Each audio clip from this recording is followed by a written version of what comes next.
tourne ou pas? Ou... Ah d'accord, ok. Bon ben voilà, moi je m'appelle Hélène Milano, donc je suis cinéaste et je suis coprésidente de la CID. Ben moi je suis Dir Serguine, je suis cinéaste aussi et je suis coprésident de la CID.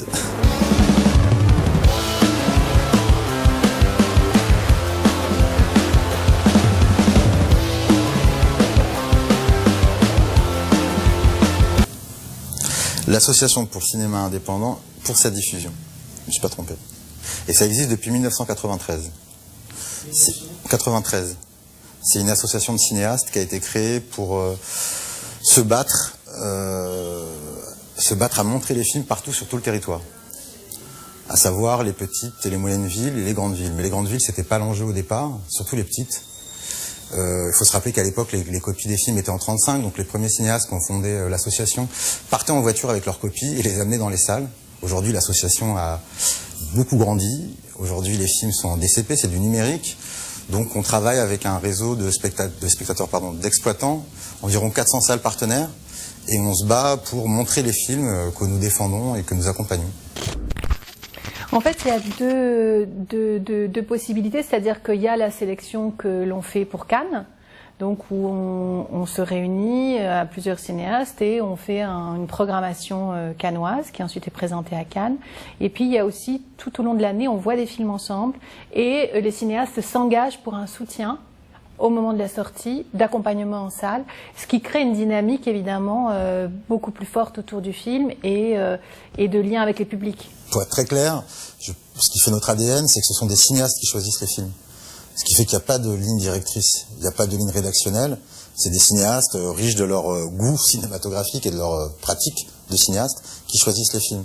Donc comme dit Hélène, ça crée du coup une espèce de dynamique auquel nous on est très attentifs et auquel on tient beaucoup, qui est celle d'une chaîne de solidarité entre les cinéastes. Et c'est vrai que ça donne lieu à deux temporalités très différentes, mais qui font aussi la richesse de la CID, c'est-à-dire qu'il y a le moment phare de Cannes, et puis après, il y a comment les films irriguent le territoire, aussi bien dans les salles que dans d'autres festivals, et qui sont variables en fait en fonction des parcours des films. Mais c'est vrai que c'est tout au long de l'année énormément d'événements en fait. Après, je sais pas le volume, tu connais toi? Non, mais après, il y a des festivals avec lesquels on est partenaire. Je sais que cette année, il y a eu pas mal des films de notre programmation cannoise qui étaient au FIFIB, donc à Bordeaux. Mais on organise aussi des projections en partenariat avec les salles, qui sont nos salles partenaires. Donc par exemple, cette année, pour Cannes hors les murs, on fait ça à Paris, on fait ça à Lyon, on fait ça à Marseille, donc avec à Nantes. On fait ça aussi en Corse. Après, on fait ça aussi à l'étranger, donc en Serbie, dans le cadre d'un festival là-bas. On fait ça aussi au Maroc, avec la Cinémathèque. Il y a tout un tas de festivals avec lesquels on est en partenariat. Là, moi, je serais incapable de vous dire le nombre de festivals, mais il y en a quand même pas mal.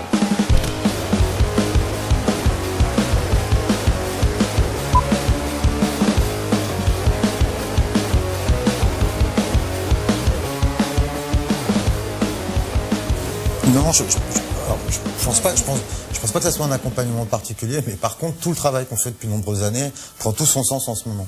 C'est-à-dire au regard de la fragilité qui touche toute l'exploitation, enfin, toute l'industrie du cinéma dans sa globalité, le travail qu'on fait à la CID de promotion, d'accompagnement, de découverte de talents, et de travail aussi, comme a dit Hélène, les 3/4 des films qu'on soutient à Cannes, donc même à ce Cannes hors les murs, sont des films qui n'ont pas de distributeur, et ils en ont trouvé, et ceux qui n'en ont pas encore en trouveront grâce à cet événement. Tout le travail qu'on fait à la CID a complètement son sens, là, en ce moment, au moment du Covid.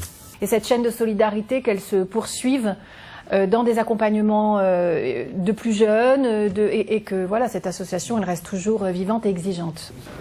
Ben, je dirais que la réponse, elle est dans ce que vous dites, c'est-à-dire qu'au-delà d'une consommation d'images, ce qu'il aime aller voir au cinéma, c'est partager un moment unique avec d'autres spectateurs, partager, comme dit Dir, l'écran particulier du grand écran qui va faire que le film prend toute sa puissance, toute sa saveur, toutes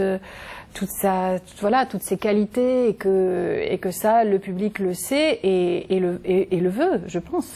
Le cinéma que nous on défend, pas par opposition à d'autres typologies de cinéma, mais le cinéma que nous on défend, on sait que c'est dans la salle de cinéma que le public pourra aller voir. C'est sûrement pas sur les plateformes.